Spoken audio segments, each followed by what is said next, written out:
Hello, everyone. I'm Stanley Smith.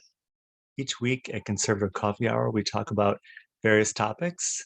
This last week, one of our participants used the term denizens of the internet to describe people who are passionate about a topic, post about a topic, talk a lot about a topic, but do very little about the topic.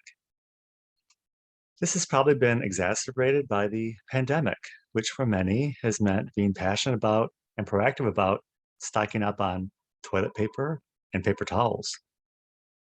This week in Chicago, we saw people who were passionate about a topic and took action on the topic. United Airlines employees picketed Airlines headquarters outside the Sears Tower. They were protesting the forced vaccine mandates for United Airlines employees. Although United Airlines is not a government-owned entity, United, along with other major U.S. carriers, carry the U.S. mail. And because of this, they are somewhat obliged to follow federal government guidelines. This is an important nuance that has implications and ramifications for the airlines and all businesses that do business with the government. Some weeks ago, I was doing a report on luxury high-end fashion. And while doing that research, I found that the US economy is about $23 trillion, and that retail sales are about 5 trillion. I checked that number a couple times because for all the press that retail sales get as a barometer for whether the economy is up or down, I just assumed it was a larger percentage of the GDP. I thought, okay, what else would be in that 23 trillion? Healthcare, home building, maybe financial institutions, whatever it was, I couldn't quite see how it would all add up. At the same time, I was intrigued about the total world GDP, which is only 93 trillion, with China at about 14 trillion. So again, for all the press that China gets for being the fastest growing economy and about to overtake the US economy at any moment, these numbers do not really bear that out. Also, the idea that global markets are so important to the US economy, it would seem the other way around, since the US economy is almost 1/3 of the entire world's economy. Years ago, I was a frequent vacation traveler on trains on all the major lines from Chicago to the West Coast, the Southwest Chief, the Zephyr, and the Empire Builder. I was asked by a marketing research firm to participate in a focus group about passenger train travel. At the focus group, we were shown photo after photo of passenger rail cars connected to freight cars stretching for long sections of track, heading toward the Western Plains and mountainsides. I thought, what is up with all the freight cars? Halfway through the focus group, I realized that I had thought I was on a luxury train experience when in fact, I was a passenger on a freight train.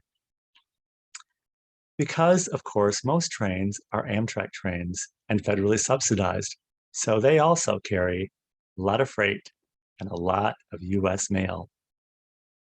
I was reminded this after talking to my new friends at United Airlines this week, reminded of the mail, the freight, and how we are all sometimes just along for the ride without even knowing it.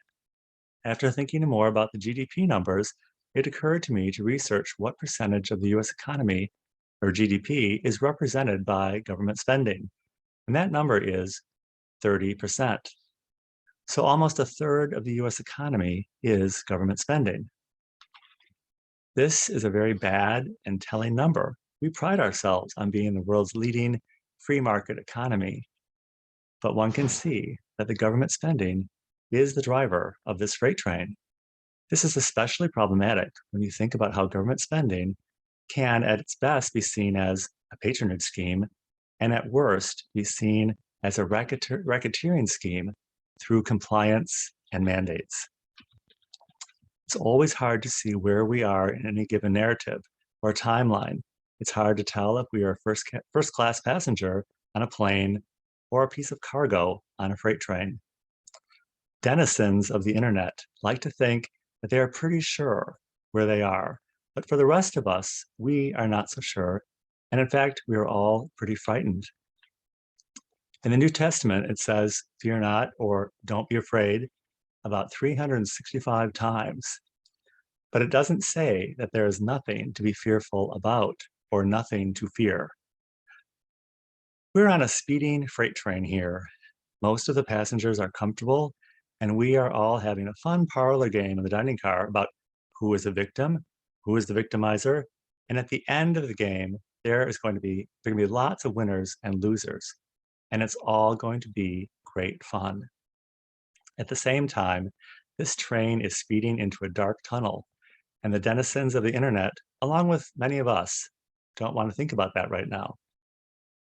If you would like to join me for Conservative Coffee Hour, it takes place on Saturday at 10 a.m. Central Time, and I will include my email in the description of this video, and I'll be happy to send you an invite, and I look forward to seeing you very, very soon.